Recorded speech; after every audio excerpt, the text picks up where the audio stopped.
What's up, everyone? It is your host, Ghost, coming to you live with another wonderful video. Sorry about the delay. I'm just old and moving slow per usual. I had some things to take care of before I can make it down here. Anyways. How's everyone doing? Oh, man. Oh, my arm. Fuck. See, told you I'm old. My arm just hurting for no reason. So just a few things to take care of. Let's see. Make sure you follow me at official W Ghost on X. It's the best way to follow me, so you can get the links and learn when I'm going to be showing up and whatnot. And then, of course, wherever you're watching this, be sure to like and subscribe and give me a follow. It's the most important thing ever. And then wherever you are, unless you're already on it, make sure you check it. Go on rumble.com/withghost so that you can give me a follow on there and like the video. That'd be much appreciated. And then of course, got Twitch, twitch.tv official with Ghost. That's another place you can find me at. But just make sure you check out my Rumble. Most important is Rumble. That is home base for me. I am on YouTube, but I don't think I'll get enough following for it to really matter on YouTube. But it's okay. I'll keep uploading regardless. All right. So what are we going to talk about today? Well, today what we're going to talk about is a New York man convicted in the death of a woman, Kaylin Gillis, after she turned around in his driveway. We'll check that out and see what's going on with that. Yeah, the case is finally over, of course. And then Vince McMahon is the latest celebrity to be hit with a sexual assault case, or in his case, sex trafficking case. So we'll check that out. And then we're going to check out the UAW labor union boss speaking the truth about Biden. And then we got Donald Trump weighing in on National Guard, or on the Texas situation between Texas and the federal government. And then we'll listen to the lieutenant governor speaking on the situation as well. And then we'll have a short video of Biden speaking nonsense and really showing he's really not fit to be a leader. And then we got 2 Instagram posts that's really showcase female nature. All right. So without further ado, let us get into it. All right. So this article right here is going to be prior to the latest conviction. This was April 19th, 2023. So a man who fatally shot 20-year-old Kaylin Gillis, who was in a car that mistakenly turned into his driveway, will remain in jail after a judge remanded him back into police custody at a bail hearing Wednesday. Gillis was one of several passengers in a vehicle along with several others that accidentally turned into the wrong driveway Saturday. While the group was looking for a friend's house in rural upstate New York, when the friends realized their mistake, they began to leave. 65-year-old Kevin Mohan fired 2 shots from his front porch. Washington County Sheriff Jeffrey Murphy said in a news conference Monday, no one is believed to have exited the vehicle or the car, and there was no interactions between Mohan and anyone in the vehicle before the shots were fired. Murphy said. Mohan faces a second-degree murder charge in connection with Gillis's death. He entered the courtroom wearing a dark suit and was shackled at the feet and around his waist.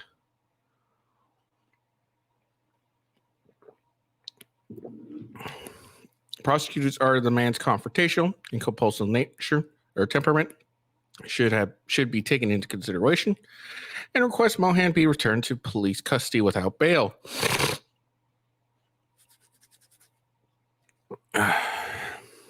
Mohan's attorney, Kurt Massert, said in the bail hearing his client should have been given pretrial release because he's never been arrested or convicted in New York State and has been a local resident for more than 30 years. He has no penal law convictions. He has a significant ties to the community. The roots of his community for him and his wife run deep.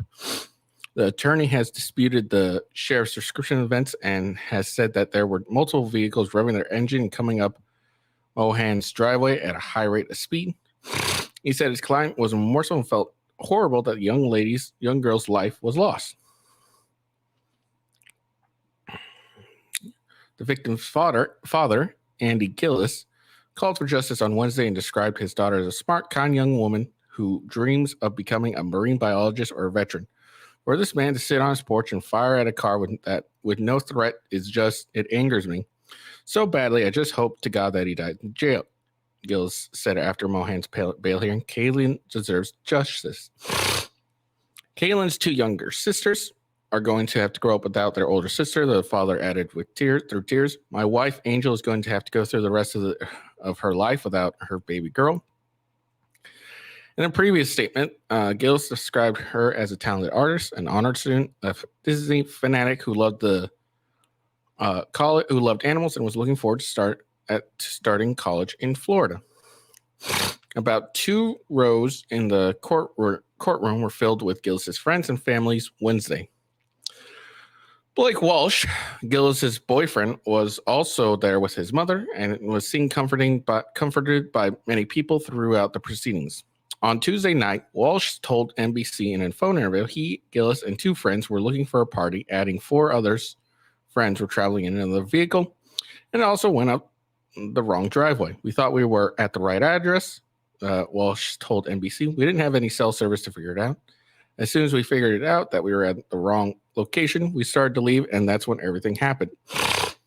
My friend said they're shooting go. I tried to step on the gas as fast as I could, and that's when the fatal shot came through, Walsh told NBC.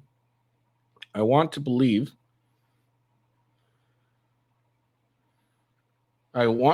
it was instant. I'm hoping it was. I pray it was, he added. Andy Gillis said Walsh wanted to marry my daughter, added he would have loved that for the couple.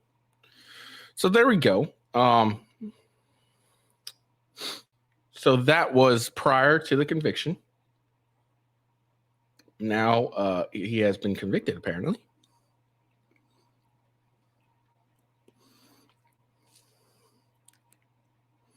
So let's read that. A man convicted of a second-degree murder Tuesday for a fatal shooting. For fatally shooting a young woman last year when the SUV she was riding mistakenly drove up his rural driveway in upstate New York.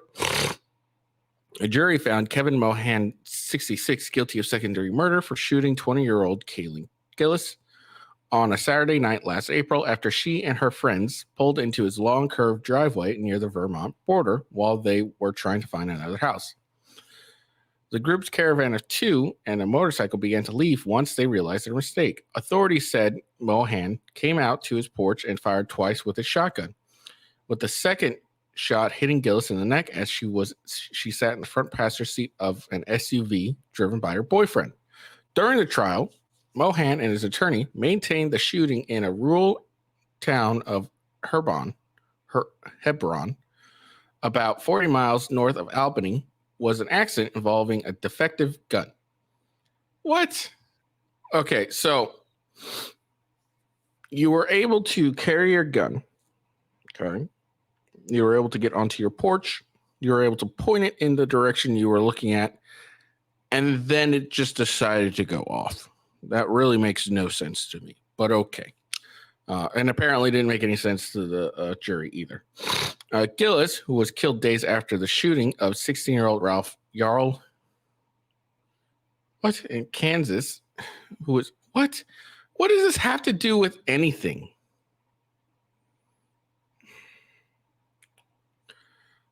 Who was black, was wounded by an 84-year-old white man after he went to the wrong door while trying to pick up his brother. This has nothing to do with this.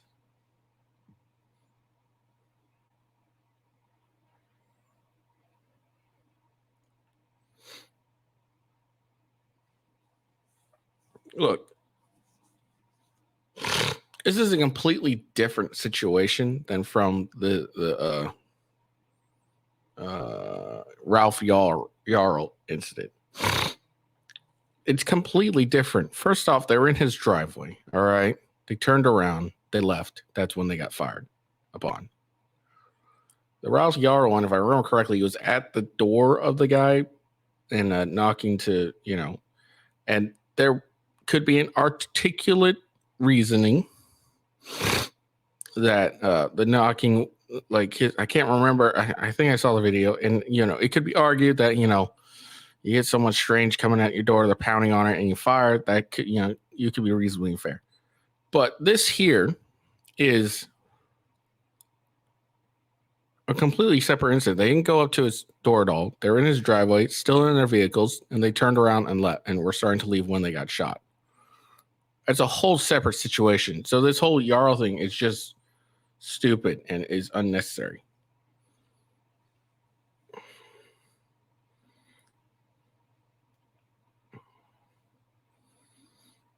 What? Okay. Mohan testified during the trial that he felt like the house he shared with his wife was under siege when the revving motorcycle and two other vehicles pulled up his driveway. He said he fired a warning shot to let the intruders know that he had a gun, but he said the second fatal shot was unintentional. Okay, hold on. Now, I understand being suspicious and maybe even potentially in fear when a couple vehicles come up to your driveway, but you're going to use a shotgun to defend yourself. Look, a shotgun's great, but that's more for CQB, close quarter combat. All right. If you're going to do for like a distance, I mean, yeah, he ended up killing someone with distance, but this would have been a better situation for a rifle if he was really in fear, like extremely in fear. One. Oh, I mean, I'm sure he may have felt fear. I don't know. But okay. Just because a bunch of, strange vehicles pull up into your driveway, if no one gets out and no one approaches your house and then they start pulling away, it's not a vital, I don't think that's a viable excuse for going out and shooting your gun. It's one thing when they come out, it'd be one thing if you came out on your porch, you had your gun with you just in case, and then people got out and they seem to be armed and ready for battle. That's one thing, but you go in and you immediately fire when no one has gotten out of the vehicle. See, it just doesn't. This is I'm reading this, and this isn't really a plausible self-defense shooting at all. And what do I always say? Don't give warning shots. They're dumb. That if you fired a warning shot, you don't fear that you're. See, here's another thing. All right. I don't know about you, but if I feel like I'm under siege, I got two vehicles coming and a motorcycle, and I feel like they're about to come out and get attacked, I'm not firing no goddamn warning shot. I'm firing and blasting my way until they're all dead or gone. That's just me. I don't know, but this is where he fucked up. He wasn't in any reasonable fear if he fires a warning. If you don't fire warning shots, okay, if you fire a warning shot, that's telling a jury, a prosecutor, cops, You weren't in that much fear, because if you were in some actual fear, you're not going to go for a warning shot. You're going to go for a kill shot. It's just what it is. So again, clearly he wasn't in that much fear if he fired a warning shot first.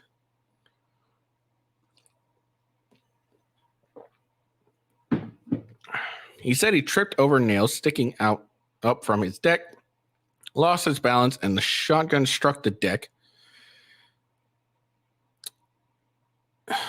Okay.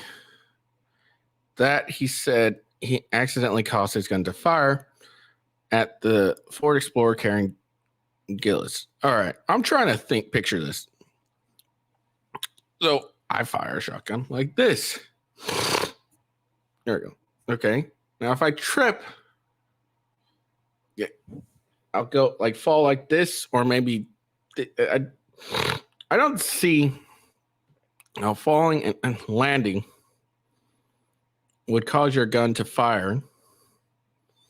Like just hitting the deck, I don't see it actually making it fire. Like, is it a possibility? Maybe, I guess.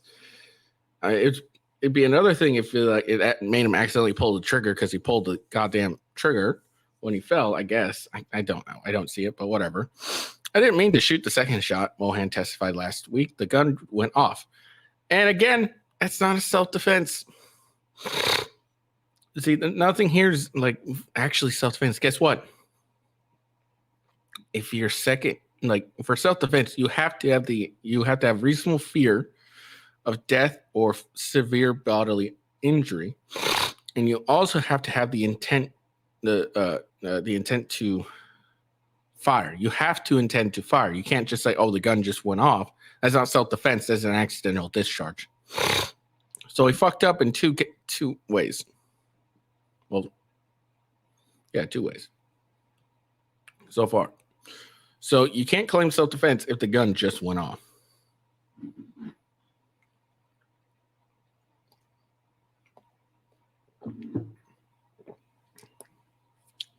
Because that's not self-defense. You got to have the requisite intent to defend yourself. Prosecutors argued Mohan showed a deprived indifference to human life by firing at the SV. He acted out of anger. The only thing that can be inferred from the shooting at people, that's the only thing that can be inferred from shooting at people within 90 seconds of being on his property. And again, I understand, that, people coming in my driveway, I'd have some reasonable fear. All right. I'd probably grab my gun. I might even go out and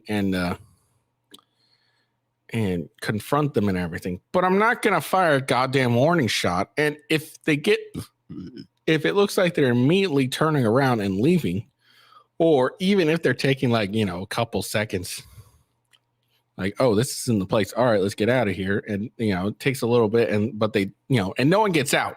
That's the important thing. And no one gets out. Maybe if one person gets out, I'd be able to, still be able to be like, all right, well, this is weird. But there, it's a group of people. There's at least 3 people for sure. And only one person's getting out and coming up to my doorway and knocking, and then be like, hey, this is blah, blah, blah, blah. Oh, I think we have the wrong house. Sorry. Have a good day. Like, no, this was a completely irrational decision here, at least when it comes to firing the warning shot. Again, it'd be one thing entirely if he came out with a shotgun and is standing there and what the fuck are you guys doing here? That's one thing entirely, because that's, you could reasonably do that. You could have your gun and everything, but not fire a warning shot or at all. But you have that gun, and you can reasonably articulate, well, the reason I went out there with the gun is there's a fucking caravan. There's at least, there's 2 SUVs. I mean, I'm sure they're carrying, at least 2 people in each, and then there's a motorcycle. That's 5 people, 5 against 1. All right. So obviously that's a reasonable fear, or not reasonable fear, but that warrants, some particular caution. And warrants, bringing out your gun on the odd chance they mean to do you harm. They could not mean it, and you don't fire a shot at all. But apparently this was 90 seconds. The shooting happened 90 seconds of them being on his property. It's not a lot of time. You can't give him a chance to leave. All right, whatever. Assistant District Attorney Christian Morris told juries in his closing arguments Tuesday he grabbed a shotgun and intended to make them leave as fast as possible. He didn't care if they were hurt or killed, just so long as they left.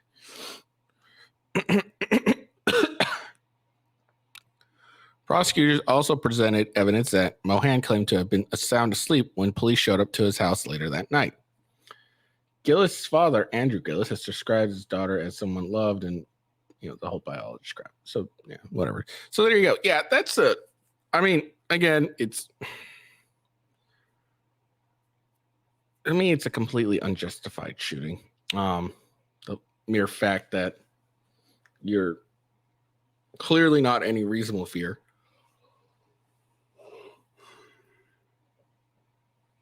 Because she fired a warning shot. And again, no one got out of their vehicle. So how can you think you're under siege? They're not fired upon. If you're not fired upon, and everyone is staying in their vehicle, you can't really say I was afraid I was under siege. It's a dumb fear. It's not reasonable. Okay, so you just killed a woman just because you're some dumbass. Really, in all honesty, you're just some idiot, and that's why your ass went to jail. Which you're good. You killed someone, and there was no justification for it whatsoever. So good. All right, moving on. So, didn't even say how long he got.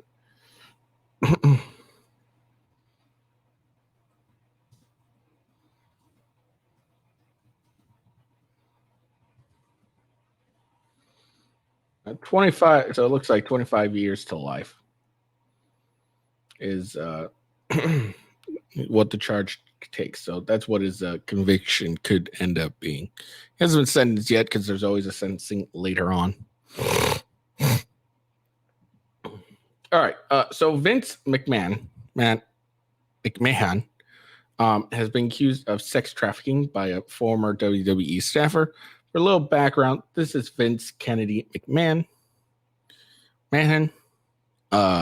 Born August 24, 1995 or 1945. God damn.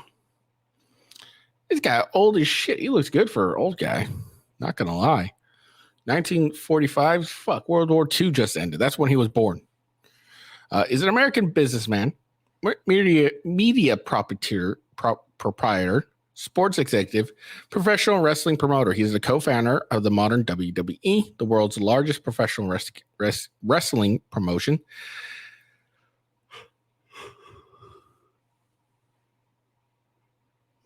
Is the current executive chairman of the promotion's parent company, TKO Group Holdings.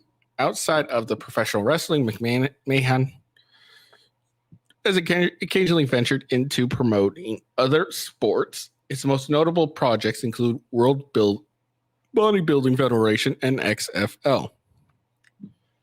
All right, so that's who this guy is. Anything of more entrance? Okay, so he had some apparent affairs that he used hush money agreements to pay with former WWE employees. McMahon stepped down as CEO and chairman of WWE in June 2022, pending the conclusion of an internal investigation. He was replaced by his daughter, Stephanie McMahon. The following month, McMahon announced his retirement from WWE, but his return to WWE as an executive chairman was confirmed in January 2023. That April, a merger was announced between WWE and Endeavor Group Holdings, owner of the Ultimate Fighting Championship, UFC, mixed martial arts promotion. McMahon will serve as executive chairman of the new merged company. So there you go. So he banged a couple of employees. Not a good idea, but whatever. When you've seen some of those staffers, I can't blame them. I don't even watch WWE, but I sketch a few of them. The fuck is this guy? That does not look like the same goddamn person. But but okay. A former WWE staffer has accused the company's founder, Vincent McMahon, of sexual assault, trafficking, and physical abuse in a lawsuit filed Thursday. The new disturbing allegations from Janelle Grant, who worked at a WWE's headquarters, come more than a year after the conclusion of WWE's appointed special committee's investigation into McMahon alleged misconduct while serving as chairman and CEO of the company. McMahon retired from his role amid the investigation in July 2022. But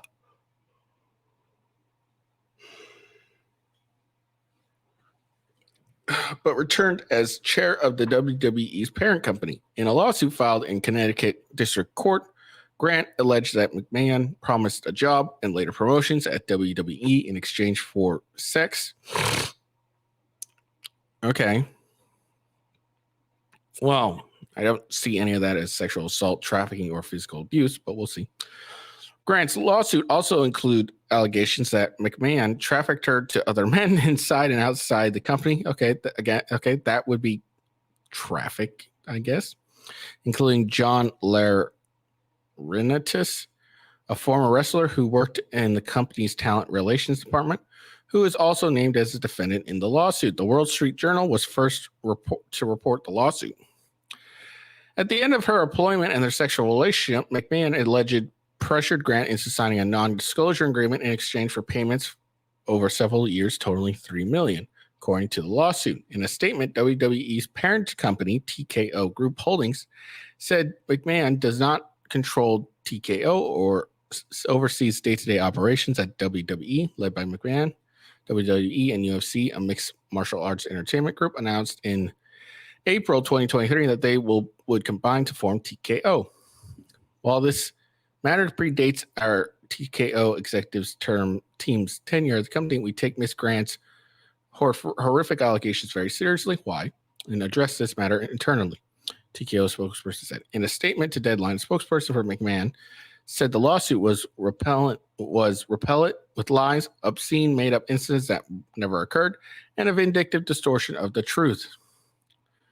He will vigorously defend himself, the spokesperson said. Attempts by CNN to reach John Laurinaitis did not yield a response. In a statement to CNN, Grant's attorney, Anna Callis, very smart. Okay, I'm just going to say it's always smart to hire a woman when you're getting a charge with sexual assault cases. Always smart.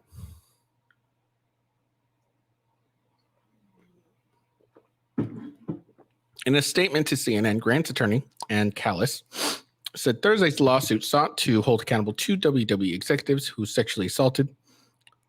Oh, no, that's Grant's attorney. Never mind. Who was sexually assaulted and trafficked plaintiff Jane Grant, as well as the organization that facilitated or turned a blind eye to the abuse and then swept it under the rug. Ms. Grant hopes that her lawsuit will prevent other women from being victimized. The organization is well aware of McMahon's history of deprived behavior, and it's time for them that they take responsibility for the misconduct of its leadership. According to the lawsuit, Grant was introduced to McMahon in 2019 when she was looking for work. All right, so she started around 2019. It is 2024. All right, let's see when she left the company. Grant initially believed she was building a professional relationship with McMahon, according to the lawsuit. The lawsuit alleges that McMahon eventually pressured Grant into a physical relationship as he dangled career-making and life-changing promises in front of her. All right, so she meets with him. He's like, hey, if you bang me, I'll give you a job. She accepts it and bangs him and gets a job. And now she's upset about it. Look, no, like, you could have just said, like, no, I'm not going to bang you for a job. Bye. But no, you banged him because you wanted the job.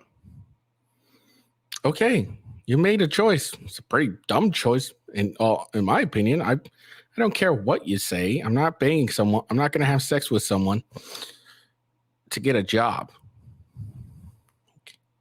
After receiving a job at WWE, McMahon allegedly subjected did Grant to acts of extreme cruelty and degradation that caused Grant to dissociate and or become numb to reality in order to survive. Did he like kidnap her and put her in like a dungeon? Could she have not said no and walked away? Did she not have that ability? One disturbing incident described in a lawsuit details an alleged sexual encounter between Grant McMahon and a friend of McMahon's in May 2020. During the encounter, McMahon allegedly defecated on Grant, commanded her to continue to pleasure his friend with feces in her hair, according to the lawsuit. Okay, it's weird. The lawsuit also detailed an alleged sexual assault among Grant, McMahon, and Laurentus that occurred at WD's headquarters in 2021. The two men allegedly pulled Grant behind a locked door, forcibly restrained her as she begged them to stop. One of the men allegedly said to her, "No means yes." Miss Grant was exploited during her time of employment with WWE and was subjected to countless depraved and humiliating acts, which has led to severe and permanent trauma, the lawsuit alleges. The alleged details in Grant's lawsuit prompted questions about a 2022 investigation by a special committee into alleged misconduct by McMahon. Yeah, because he was probably fucking employees and they weren't okay with that. Okay. The investigation, which reportedly began in 2022, revolved around allegations that McMahon paid a $30 million settlement to a $3 million settlement to a former employee with whom he had an affair with. Okay. According to a previous Wall Street Journal report, the separation agreement, which was made in January 2022, prevented the former, then unnamed employee from discussing her relationship with Mr. McMahon or disparaging him, according to the journal. The investigation reportedly unearthed. Okay, so she made an agreement. She got money. Okay. The investigation reportedly unearthed other older non-disclosure agreements involving claims by former female WWE employees of misconduct by McMahon. You know what's misconduct? Is having sex with an employee. That can be considered misconduct. Even if it's consensual between two people, that can be considered misconduct because there's probably rules against them about anyone having sex with each other, or at least, bosses with the employees. Other misconduct claims were reportedly found against Laurentus, whatever his fucking name is. What's a weird fucking name? Journal reported in 2022 that Vince McMahon paid more than $12 million to 4 women to cover up alleged sexual misconduct and infidelity. WWE commented in June 2022 that it takes all allegations of misconduct very seriously and it has engaged independent legal services to assist with the review. While Grant's lawsuit did not explicitly say she was the former employee at the center of the investigation, it nonetheless implicates not only McMahon, but also WWE organization as a whole.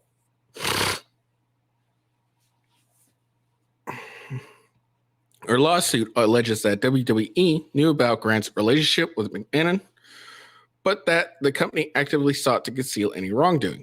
I mean, if there was any real wrongdoing, meaning like something like trafficking or sexual abuse, then yeah. But if the only misconduct was him having affairs with his employees, I mean, dude's gonna fuck. Like, what the fuck? Okay. Grant also alleges that special committees assigned to investigate McMahon never interviewed her or requested any documents, despite Grant allegedly stating that she would be willing to cooperate. I highly doubt she would have said that. In March 2023, after the close of WWE's special committee investigation, WWE said McMahon would reimburse the company $17.4 million for the costs that have been incurred and paid by the company and or subsidiaries in connection with and or arising from the investigation conducted by a special committee. McMahon had stepped down from his role as WWE's chairman and CEO at the start of that investigation, but has since returned as an executive chairman of TKO Group Holdings, WWE's parent group, in January 2023. So, I mean, it's fairly plausible to see that he stepped down as WWE's chairman because they knew this was going to happen. The TKO Group Holdings, they wanted him to chair that. They wanted him to be hands-on in the making of that. And he couldn't do that plus be a CEO and chairman at WWE.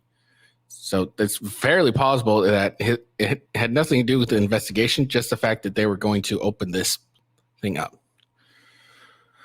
All right. This is just history crap.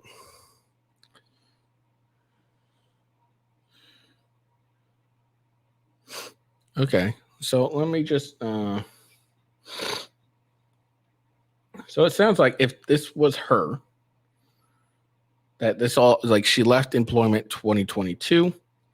It's 2 years. It's 2 years, and he gets a big old fat deal, and then she comes out of the woodwork. I mean, to me, a little suspicious.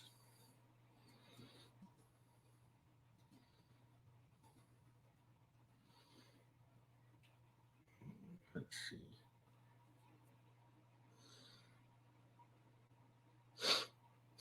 Also, was there like a police report filed at all? Were criminal charges ever attempted to be made? I always have, I'm always wary when people say, when these women decide they're going to, say, oh, he did this, that, and the third with me. And then,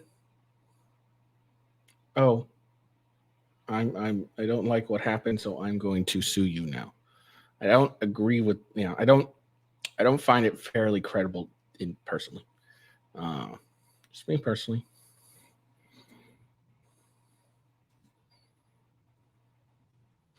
But, so it appears to me, just saying, it appears to me that, she probably left around 2022. I'm guessing. I mean, the last thing I can see of her being with McMahon was something that happened like they had sex in a park in 2021. So maybe around 2022, she left and he paid her like, hey, don't talk about this. Here's some money. And that could be just, the simple fact of, I don't want, me having a bunch of affairs to get out, sign this an NDA, and I'll give you some money for it. That's a very common practice with shit like this. But she waits 2 years, apparently hasn't filed any police report. And then all of a sudden, she wants to come out and say, hey, he did a bunch of this stuff. So he did all these terrible things. And you waited till he not only stepped down from WWE, but then became another executive for a different company before you're like, hey, this fucking happened. I don't know. Suspicious. I don't believe, this crap for a second. I've said it before. I have a very big problem just believing all women anymore. The timings are always extremely suspicious. I am always like, why did you wait so fucking long?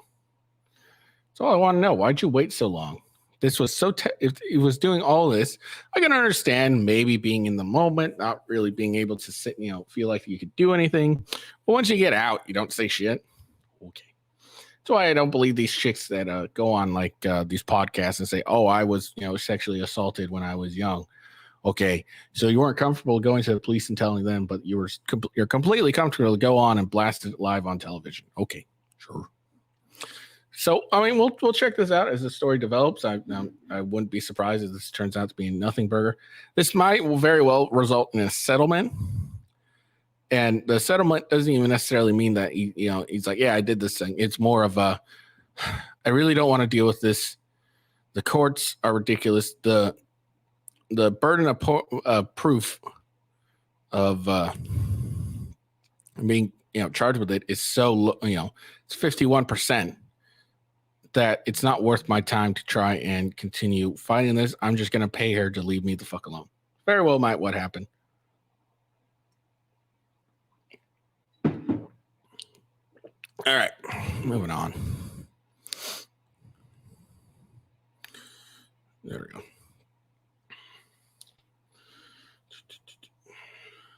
So the United Autos Worker President, Labor Union boss, Fain, has decided to endorse President Biden.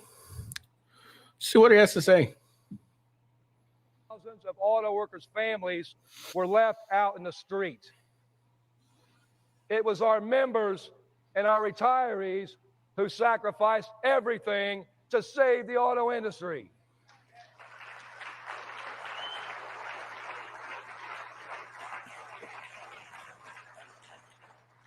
In that moment, Donald Trump said, and I quote, "I think that the unions are really, really hurting very badly what's going on with the auto industry," end of quote.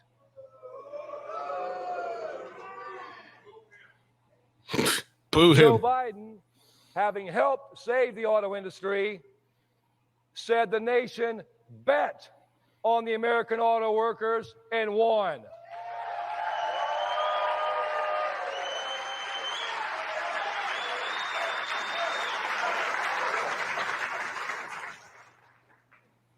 In 2015, when he was first running for president, Trump went even further.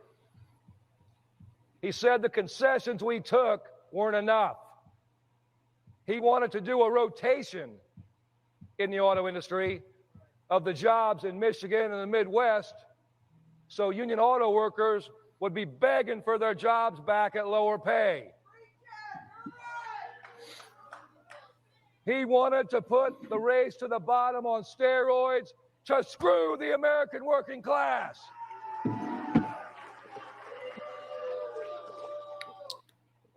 Okay. So that's apparently what he has to say about President Trump. Now, let's see what he has to say about the truth of the matter. So President Trump was apparently so horrible to the auto workers. He wanted them to get fought, beg their jobs back for lower pay, all this horrible crap. Okay, you want to do all this horrible crap.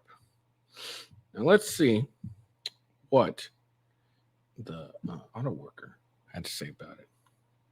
EVs, electric vehicles, many automakers have said this has sort of been the bane of their existence, that the market just isn't there to support what they call the heavy hand of government to force the issue. Sure enough, we learned just a few minutes ago, Sean, after the bell ended for the day, that Tesla shares are falling after the car maker forecasts slower growth because of weak, EV sales, or weaker than expected. Do you think that's a problem for the automakers? You're quite right. You scored this historic and very generous. Wasn't it Biden who was pushing for more EV stuff, less gas, more EV stuff? I'm just asking. Labor package for your members, but that it's imperiled by this industry push for EVs. Look, we have to have an environment we can all live in where we can breathe clean air and, have clean water. The UAW has always led the way in environmental concerns, going back to our founding. And, wherever the industry goes, we're going to be a part of it. Our workers are going to be a part of it. We're going to fight for those jobs, and we're going to fight for it to be a just transition where it pays good wages, good benefits, so that people can afford to live off that job. Do you think it's being pushed too quickly, though? I guess that's what I'm asking. That it comes with the president doing so, but he has to juggle. I understand, the wishes of environmentalists, and you're an environmentally concerned union chief. I get that, but that too much so, and it could hurt your members going forward, especially if these sales just languish. Well, look, we still make ICE engines and ICE vehicles, and we're in both markets. And, however this goes, we're going to protect our workers. But, being concerned about, there's infrastructure that has to be put in place still. All those things are being worked. As far as the timetable goes, adjustments may have to be made.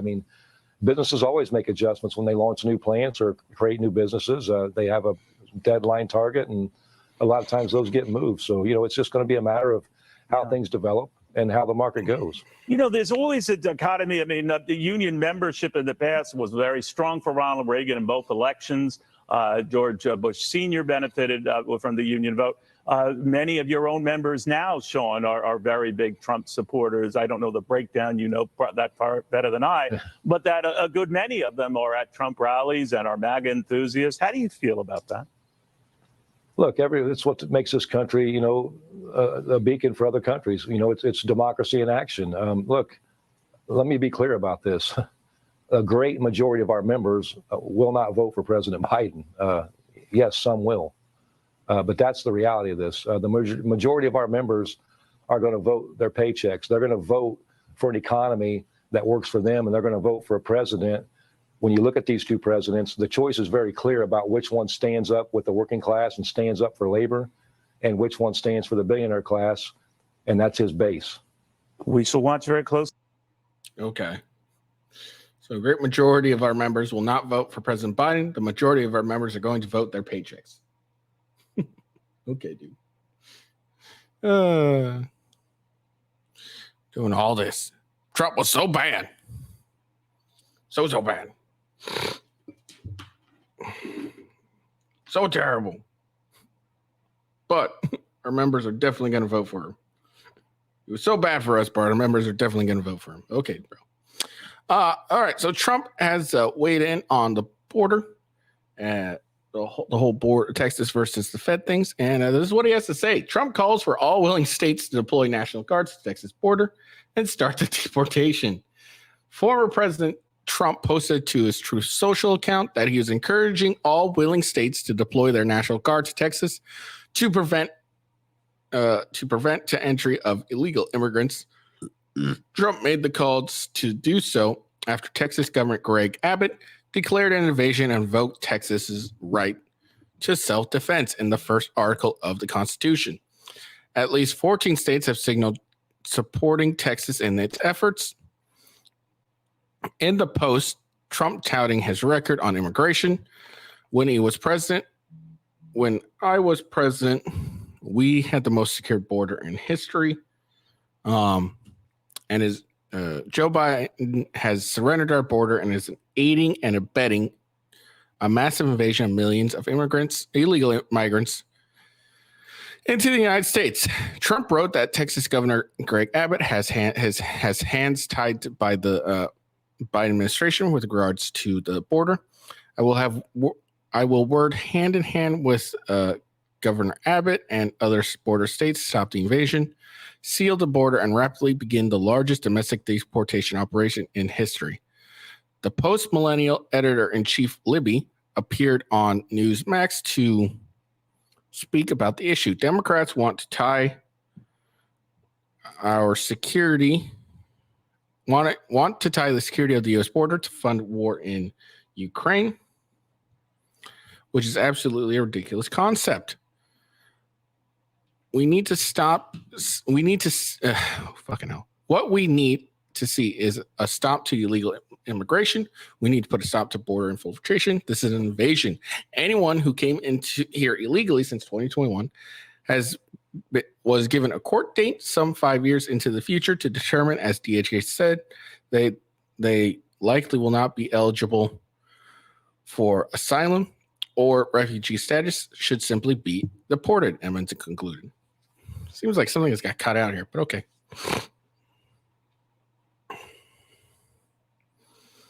So there we go. So Trump is calling for, because there's several states, I think, let's see, it was Montana, South Dakota, Oklahoma, and Florida and Virginia, all, supporting Texas and what they're currently doing. So, hey, what can you do? So, so now he's calling for those borders to send their National Guard, which they can do. Because, when Katrina happened, a lot of states sent their National Guard to help. I remember this because my dad went to Katrina when I was little. All right, let's check out what the Lieutenant Governor of Texas has to say. The biggest mistake the Biden administration could make would be confronting law enforcement or our military, our National Guard, at our border, at this park, when we're actually doing the job that the American people want. So if they come down and create a situation, all of America already knows now. They will clearly see that the Democrats are willing to take on a state that is operating under our constitutional right to protect our people and protect this country. I don't think even Biden will make that mistake. We're not looking for a confrontation. We're looking for them to do their damn job and protect the lives of Texans and Americans and protect the borders in this country. And for every person that's died of a fentanyl overdose, for every person that's been murdered by MS-13, for every law enforcement officer who's been killed in the line of duty because these people across the border, that death is on the hands of Joe Biden and this administration and his policies on the border. They should not come and confront us. They should just let us do our job. So there you go. He says, leave us alone. Let us do our job, goddammit. I just want to, since we are talking about the Texas border, I'm scrolling through Twitter, and something interesting has happened.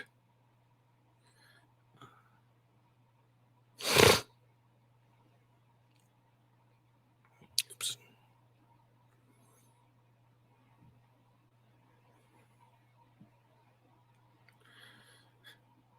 So Texas, Texas Department of Public Safety is seeking volunteers to join the border mission.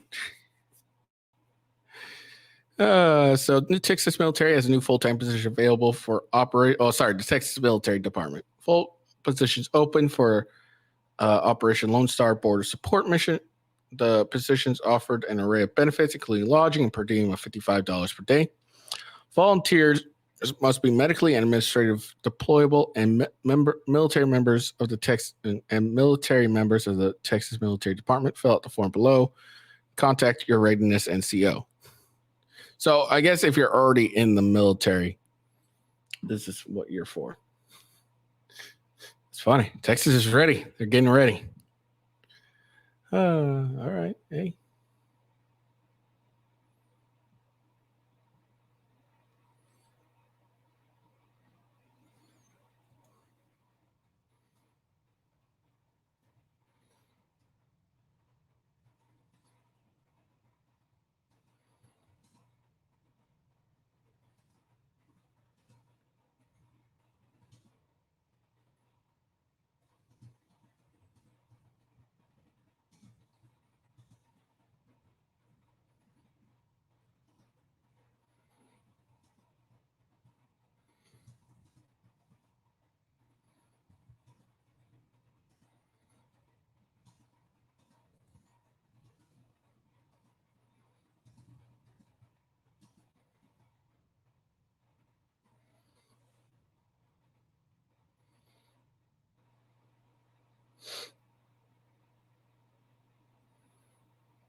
Tweeting something. Looking at this post, some dude decided that he speaks for the Republican Party about wanting Trump to leave off it, or drop out of the race. And Nikki, I don't know why people like Nikki Haley so much, but whatever. Not my problem. Oh, we're talking about today. All right, let's listen to Joe Biden say some crap. Oh, anyways, sorry, I didn't even finish my thoughts on the whole border thing. No, this is a very interesting thing going on in our history today. Like now, history is in the making. What is going to happen between a state and a Fed government? What, are we going to, we're going to see something interesting happen, regardless. And honestly, if you really want to think about it, this, Biden's, let's see.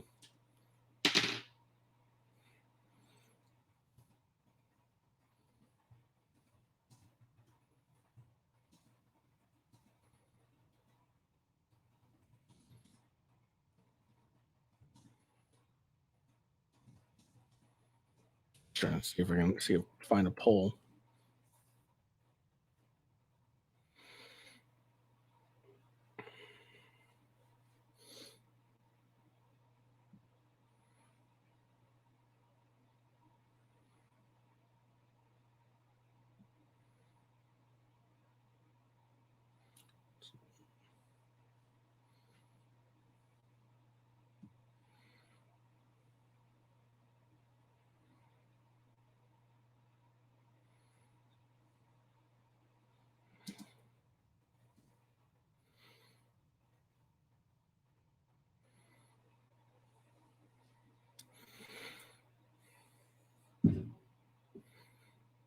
Okay.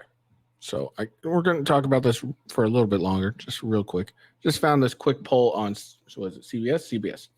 Americans are increasingly concerned about the situation at the U.S. and Mexico border. The percentage who think the Biden administration should be tougher on immigrants trying to cross it is up to the highest percentage yet. Many say the border situation is very serious.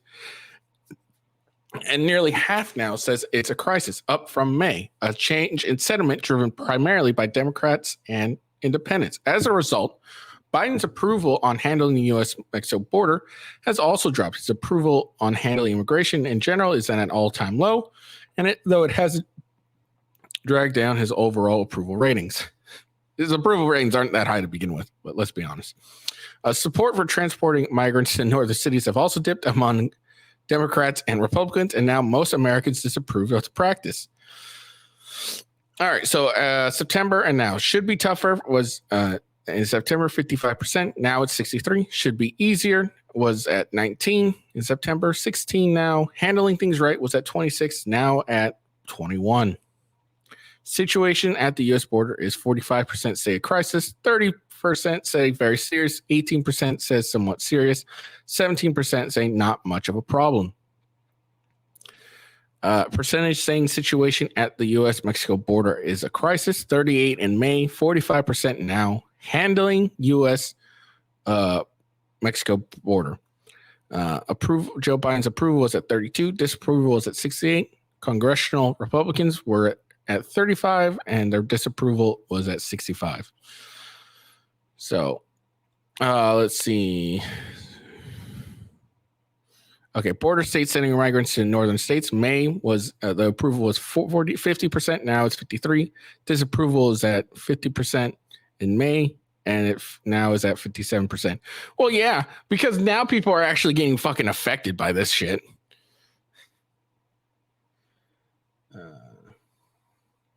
So approval, Dems was at 34, independents was 44, Republicans were at 53. Now it's 66, 56, and 47. Yeah, again, now it's fucking affecting them is the problem. That's why the approval rating is low.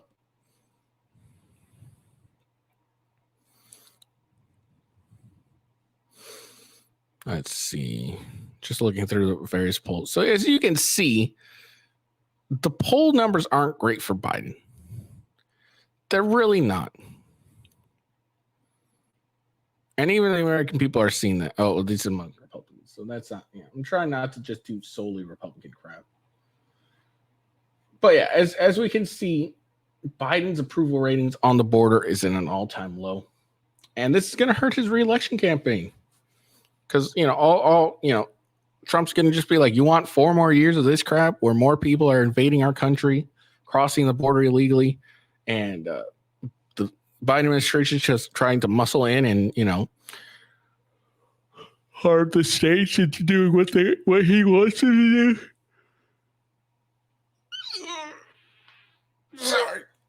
Etc. Like, this is what, people, this is what,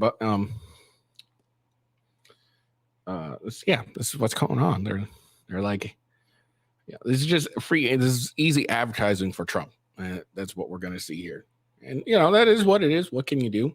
Well, I mean, you can do a lot, Biden. But yeah, so we're going to see his approval ratings start to, go lower and lower. They're like, CBS the news article said like, hey, it's not really affecting his approval ratings. Well, his approval ratings aren't that high to begin with. So, but yeah, it is funny that you're seeing increase of like, Oh, I don't like that border states are now, shipping their migrants up north, and people are disapproving that. Yeah, it's because it's affecting them now. now they're getting a taste what border states have to deal with. Now they're like, oh, we don't really like this. Well, welcome to border states. But yeah, so I mean, like, here's the thing with the Biden administration: Trump has so much ammo. Like, it's like, look how terrible our country is now compared to how it was when I was in office. And he can just bash Biden over the head with this like multiple times.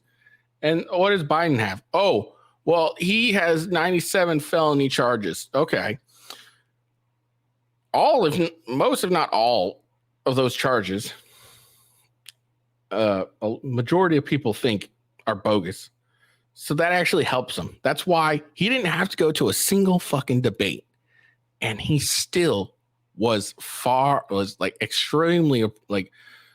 still high above the approval rate. Like, no candidate, like none of the candidates that were at the debates I'm pretty sure none of them reached higher than 15%, if I remember correctly. If they did, then they didn't reach higher than 20%. Trump dominated the debate without even having to go there because that's how much approval he has. So it is what it is. it's kind of hilarious. Nikki Haley, the only reason she got so much, she did well in New Hampshire is because New Hampshire allows Democrats to vote in the Republican primaries for some fucking reason. It makes no sense to me, but Trump still won. So, I mean, it's hilarious. Nikki Haley has no chance. And everyone who sees any of these charges against Trump and like read about it, understand these are bullshit charges and they don't like it. All right, let's listen to Biden. The beer brewed here, it is used to make the brew beer in this refinery. Oh, Earth Rider, thanks for the Great Lakes. I wonder why it's called. The brew, all I heard was the beer brewed here. Great Lakes. That's all I fucking heard. Did you hear anything else? Great Lakes. That's all I heard. It's like when you hear someone speaking a different language and they have to say a word that's not in English or that's not in their language. Like, I remember I had a buddy, he was Russian, he spoke Russian, and he'd be on his phone with his dad. He's like, Ford Mustang. That's exactly what Biden sounded like. Like, every time I hear someone speaking in Spanish or like any language at all, and they have to say something that they don't have a word for in their language, and they have to say it in English, it's always monotone. Like, I don't know why. Like, I remember, like, someone speaking Spanish, or like, okay, quiero te want Ford Explorer. It's always funny to me. But anyways, that's what Biden sounded like. He sounded like he had a stroke midway through his speech. That's why people don't like it. All right, so now we're done with the politics. All right, we're done with politics. We're done with all that. Let's get into some intersectional dynamics between men and women. Okay, we're going to check out some female nature. Now, again, this is on Instagram. These are probably not that real, and they're really just meant for the clicks and the views, but we're going to check out anyways. Okay, no. So here we go. Let's listen to this. He's upset with me because, in his words, sweetie, you need to stop spending so much money on DoorDash. Ordering it 3 times a day is not appropriate, and we need to start. You're ordering DoorDash 3 times a day? Hey, bitch, why don't you fucking cook? It's your goddamn job. Cook. My wife has been ordering a lot of fast food too. But guess what? She's pregnant and she has cravings. So I kind of get it. Although I've been like, hey, no more of this. No more of this. You're eating too much fast food. But, I can't, like, it's one thing if you're pregnant and you have random cravings and you got to eat, you want to eat like everything. It's one thing. But this chick's not pregnant. She has 2 kids. Cook a goddamn meal, you lazy bitch. Living within our means. honey, it sounds like you have an income problem, not that I have a spending problem. Start earning more money and we won't have. So you have a money problem, not me a spending problem. No, because even if he made more money, you'd still spend more money. So it doesn't matter how much money he makes. You would be still spending more than he makes because you just would gain higher and higher tastes. Have these issues. So I took his credit card that we share and I booked a vacation for my daughter Richard and I. We're staying in a hotel tonight and I hope he enjoys that I charged $8,000 to his credit card. Make more money, darling. My husband. Now look, odds are this is a completely fake thing. She's just doing it for the views, all this stuff and everything. Okay. Odds are that's what this is. Okay. It's just some comedic thing. But let's be honest, there are women out there that would do this. They just don't put it on like, online, videotape it. There are women like this. Absolutely. 100%. This is 100% what women do. Make more money, darling. So, if this was real, I'd tell the dude, well, first off, dude, you're kind of fucked because like if you married her, then you're just going to get screwed into divorce. So this is what you should do. Take her name off the goddamn credit card. Like, hey, I don't want my wife on this credit card. Or pay off the credit card, close it, open a whole new credit card where she doesn't have access to it. Okay. So, stop giving her access to the goddamn money if she wants to keep spending it recklessly. She's got to come to you to get any money for anything. If that's what you're going to have to do, that's what you're going to have to do. Now, this is fake and everything. But also, you probably should have realized this chick was going to have a spending issue long before you put a baby in her. It's just ridiculous. Sounds like you have a money issue, not me spending money on you. No, because again, you still spend an increase. Like it's like say she spends, $10,000, a month. He makes, $9,000 a month. All right, so she spends more than he makes. Well, then he'll make, say now, then he starts making $10,000. Oh, well, now what's going to happen? She's going to start spending 11. Like that's what she's getting into doing. So it doesn't matter how much you make. She's just going to continue to spend more and more. And you're an idiot for even taking this woman seriously. So you're kind of getting what you deserve. All right. Last but simply not least, one more thing. And this is just funny. Oh, whoops.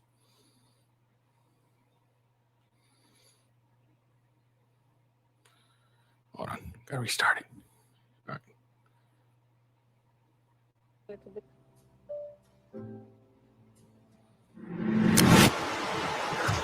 Why it is so cold? So he's like, can you put your phone down and spend more time with me? The AC doesn't work. Where are we? What the traffic over here? What is this place? What's going on?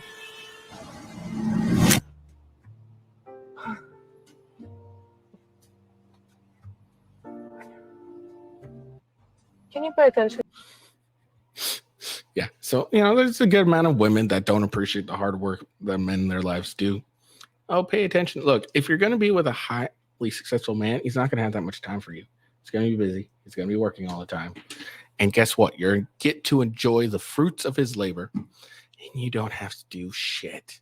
You just got to sit there and not be a headache. Is that really so hard? Do you need attention so badly that you can't do this? Like, it doesn't make any sense. What's going on with Texas? Nothing really. I mean, they're kind of having a bit of a standoff at the moment between, Texas State and the feds. Not really a standoff, but let's see. If I remember correctly, someone in the Biden administration gave Texas, I think it was today. They gave them a deadline. Today, you gotta have all the wire down, or we're coming in. And it's hilarious. It's hilarious. So, it's a very interesting thing going on in Texas. We will see what's happening, because we've never had a situation where states openly defying the federal government, and rightfully so. So we'll see. But, here's something people don't understand about the Supreme Court decision is the Supreme Court decision. All it really does is it says that the federal government can cut down the razor wire. They're allowed to cut down the razor wire. That's all it says. You know what it doesn't say? It doesn't say that Texas can't continue to put up more razor wire. So, people freaking out and saying that Greg Abbott is defying the Supreme Court decision. He's actually not, because, you can't prevent them from cutting it down, but there's nothing in it that says he can't just put it right back up. So it's going to be funny, but we'll see.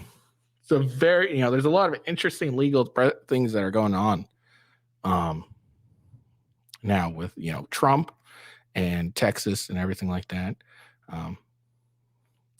We'll see. And Trump's calling for all the willing states to send their National Guard to help out Texas, and we'll see. We'll see if there goes on to a full-on revolt against the Biden administration. And again, like I said before,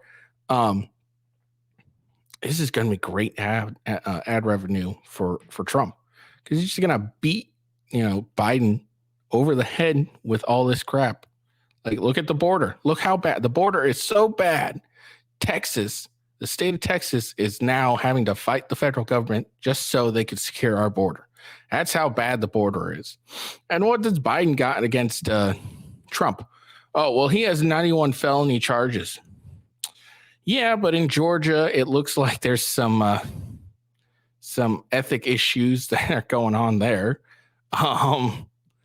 And again, all these 91 felony charges is your administration going after your political opponent. It doesn't look good for Biden. So, but we'll see. We'll see. All right. I'm going to wind it down now. Going to go for a walk or something. All right. I hope you guys enjoyed the video. Make sure you like and subscribe. Give me a follow on whatever you're watching, but make sure you go to rumble.com/withghost. That is home base. That is the last bastion of free speech is Rumble. So check out my Rumble channel. Yeah, I hope you all have a good day. And follow me on X, of course, at officialwghost. Best way to find out and when I go live and everything. Check out my gaming channel, rumble.com/gamingwithghost. And yeah, I hope you have a good day. Peace out. And see